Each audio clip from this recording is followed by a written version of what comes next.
Hola, saludos a todos. Soy Teresa Casanova, soy hepatóloga y actual presidenta de la ASCAT, la Asociación Catalana de Pacientes Hepáticos. Mañana, 22 de marzo, tendrá lugar en la sede de la ASCAT la jornada FibroScan, en la que se realizará esta prueba de diagnóstico no invasivo durante todo el día.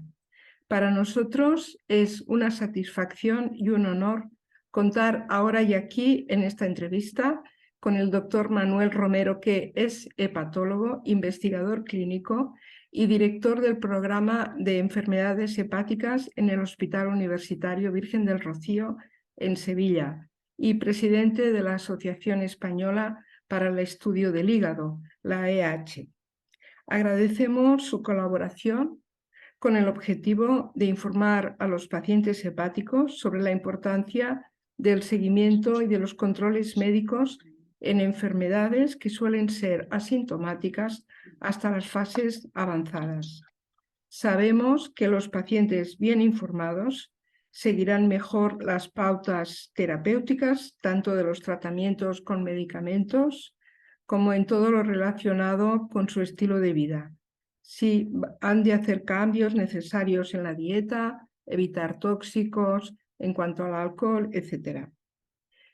Me gustaría preguntarle, en primer lugar, en su opinión, ¿cuál es la mejor estrategia en nuestro medio para diagnosticar la fibrosis hepática, hacer el estadiaje y también hacer el seguimiento con la utilización de métodos no invasivos?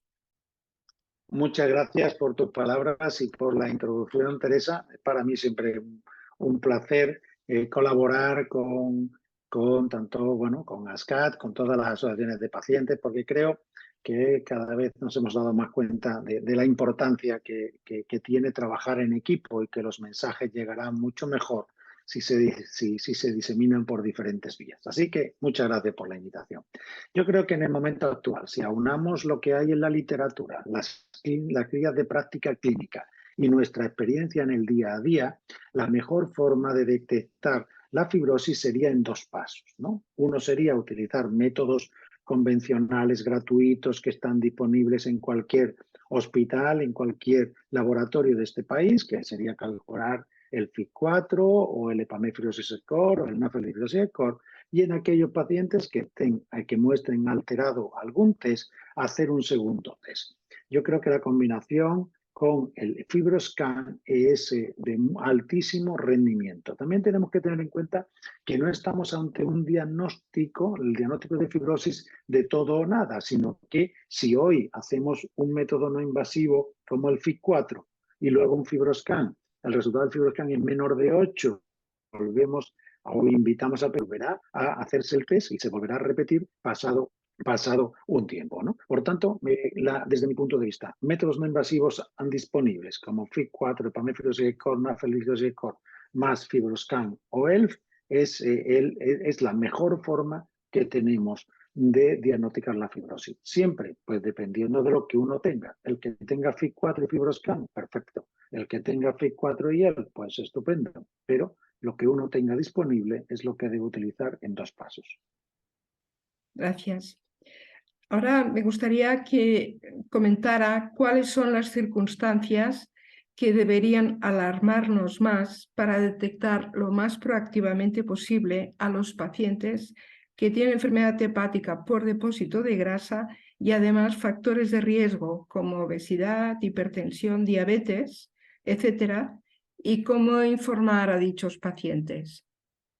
Pues yo creo que lo importante, quizá, la mayoría de los datos están en los test no invasivos, ¿no? Si analizamos cuáles son las variables, a pesar de que tengamos muchos test con muchos nombres, casi todos miden lo mismo. Entonces, es muy importante, yendo por partes, tener en cuenta el sexo. No es lo mismo una mujer en edad fértil que una mujer posmenopáusica. Por lo tanto, lo que pase en una mujer en edad fértil casi que va a tener poca relevancia, y lo poco que pase en una mujer con menopausia va a ser muy importante y nos tiene que alarmar.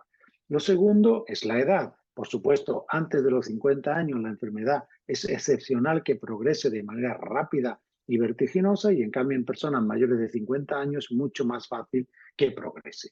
Y después están los parámetros que utilizamos en estos test. Si utilizamos las plaquetas, qué duda cabe que una persona a quien le baje las plaquetas es altamente sospechoso. Es muy importante tener en cuenta el valor de las transaminasas, pero sobre todo de la AST.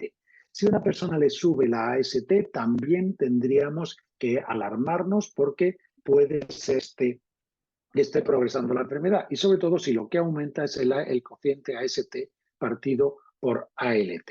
Por lo tanto, con estas medidas que lo encontramos en un hemograma, que lo encontramos en un perfil bioquímico hepático, podemos estar atentos porque los pacientes diabéticos, los pacientes obesos, los pacientes con hipertensión, los pacientes dislipémicos y los pacientes con enfermedad inmunomediada están en riesgo de progresión. Y tenemos que vigilarlos con estos métodos no invasivos. A fin de cuentas, es casi lo mismo que la primera pregunta. En todos estos pacientes tenemos que utilizar las herramientas que utilizamos para saber si tienen fibrosis y así detectar si el paciente progresa, porque lo que nos importa de verdad es si hay un incremento en el estadio de fibrosis. Claro. Ahora sí, ¿nos podría decir algunas pautas educacionales y de información que les daría a los pacientes hepáticos que ya se han curado de la hepatitis C? Bueno, por lo que cada vez tenemos más claro es que una dieta equilibrada y una vida saludable es lo mejor para el hígado. El hígado lo va a agradecer. Si es un hígado que aún no está enfermo, no enfermará. Si está enfermo, podrá regresar. Y, por lo tanto, una persona que ha superado una hepatitis C siempre está en riesgo de que tenga el síndrome de la felicidad. Ahora ya puedo beber, ahora ya puedo comer, ahora ya... Y todo eso puede hacerle daño al hígado. Por lo tanto, lo más recomendable para una persona con hepatitis C después de eliminar la infección es cuidarse con moderación, es hacer una vida para tener, perdón, una forma de vida para tener más calidad de vida. No es un sacrificio, no es una penitencia, es todo lo contrario, es poner las bases para ser feliz, para disfrutar, para tener mucha mejor calidad de vida. Y eso se consigue con una dieta equilibrada, una dieta mediterránea, hipocalórica, que hipocalórica a fin de cuentas lo que quiere decir es reduzcamos la dosis. No tenemos que hartarnos, no tenemos miedo de que mañana no vayamos a comer, mañana también comeremos. Entonces, vamos a comer con moderación, vamos a buscar eliminar la sensación de hambre, pero no el hartazgo, no la saciedad.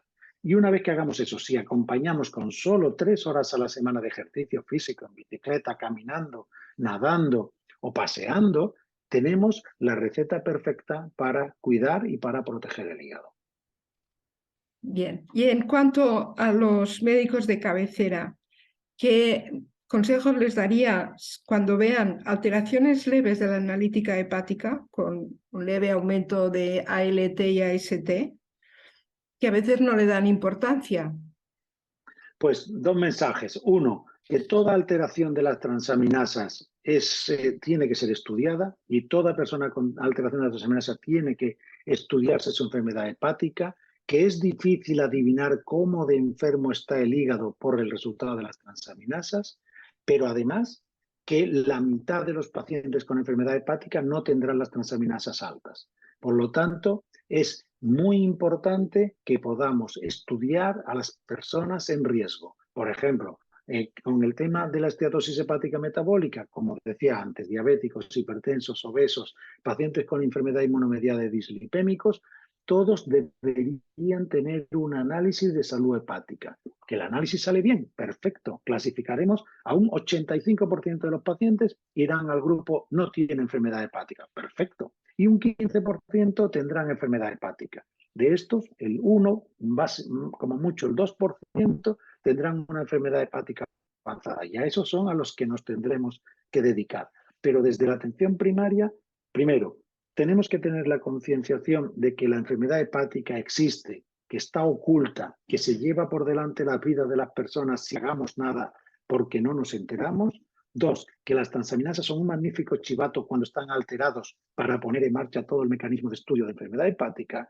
Y 3, que todo paciente en riesgo, independientemente de las transaminasas, debe hacerse un test, ¿no? Y afortunadamente son estos test que son súper baratos, que están en todos los laboratorios y que si uno le hace un FIB4 a un paciente y tiene menos de 1,3, te genera una tranquilidad absoluta. Y si tiene más de 1,3 habrá que estudiarlo. La mayoría tampoco tendrán enfermedad, pero nos vamos a poner a trabajar en ello. Y ese es el mensaje, ¿no? Yo creo que lo dejaría en esos 3 puntos, que bueno, tenemos que trabajar, y hay también la asociación de pacientes tiene mucho papel, ¿no? Porque realmente podemos pedirle a nuestros cuidadores, a nuestros médicos de familia, que nos cuiden el hígado y que se puede hacer con esos 3 puntos tan fundamentales, ¿no?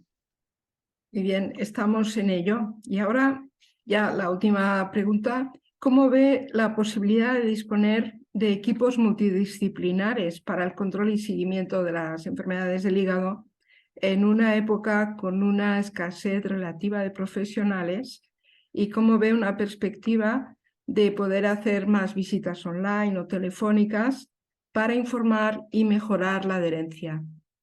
Bueno, pues con respecto a la multidisciplinaridad, yo la veo, creo que es factible, porque además en esa multidisciplinaridad tenemos que meter a profesionales que no son médicos y que tampoco abundan en el empleo, ¿no? O sea que tenemos que meter a nutricionistas, tenemos que meter a profesionales del deporte, ¿no? Tanto a medicina deportiva como profesionales del deporte, y después también es muy importante el papel del psicólogo. Por lo tanto, si somos capaces de crear estos grupos multidisciplinares, vamos a abordar mucho mejor la enfermedad hepática. Y ya digo que quizás es mucho más el problema presupuestario, en fin, otros problemas de otra índole, ¿no? Pero desde el punto de vista de la creación sería absolutamente, bueno, sería muy relevante, ¿no? Y la segunda parte de la pregunta, Teresa, ¿cuál era? Aumentar las visitas online, Eso más es. que Entonces, nada, para si el claro, paciente también puede consultar o puede llamar a un teléfono. claro. Aquí hay una serie de elementos. Está claro que la primera visita se tiene que hacer presencial. Es muy importante ver al paciente, darle la mano, saludarlo, sentarte, explorarlo, hacerle las pruebas que tenga que hacer, y eso sin ninguna duda. Pero a partir de ahí, o a partir de la segunda visita, es muy importante que tengamos todos los medios necesarios para hacerlo de la forma más cómoda. El paciente se puede beneficiar de esa situación, de que no tener que venir. Hoy mismo veía yo una paciente con una serie de lesiones ocupantes de espacio en hígado que vive a 100 kilómetros y que afortunadamente son benignas y se maneja muy bien. Bueno, pues podemos perfectamente hablar por teléfono y darle el resultado de la resonancia, etcétera, etcétera. Entonces, la consulta telefónica tiene que ser un complemento, que no es la telemedicina. O sea, para hacer telemedicina tiene que ser con vídeo, tenemos que verle la cara al paciente, tenemos que hablar tranquilamente, tenemos que tener acceso a la información clínica del paciente en tiempo real, desde el punto de vista que pudiera estar monitorizada en casa, etcétera. Pero todo lo que signifique que el paciente tenga que desplazarse al hospital se tiene que potenciar y de manera de mutuo acuerdo, pues plantear cuál sería la mejor forma de manejar cada caso. Aunque tengo que reconocer que la experiencia de la pandemia es que nos generó una que no hay nada como la consulta presencial, ¿no? En todos los sentidos, para evitar errores, para evitar malos entendidos, etcétera, etcétera. Pero también es verdad que tenemos que manejar a personas ya, a lo mejor con mayor comorbilidad, ¿no? Que tienen más de limitaciones a la hora de la movilidad, y que por supuesto tenemos que ofrecer la mejor opción posible, y que la telemedicina, las consultas telefónicas son herramientas fantásticas que usadas como complementos pueden ayudarnos a hacer las cosas mejor. Pues hemos llegado al final. Muchas gracias, doctor Romero. Como siempre, muchas gracias por su tiempo y por su compromiso con los pacientes hepáticos.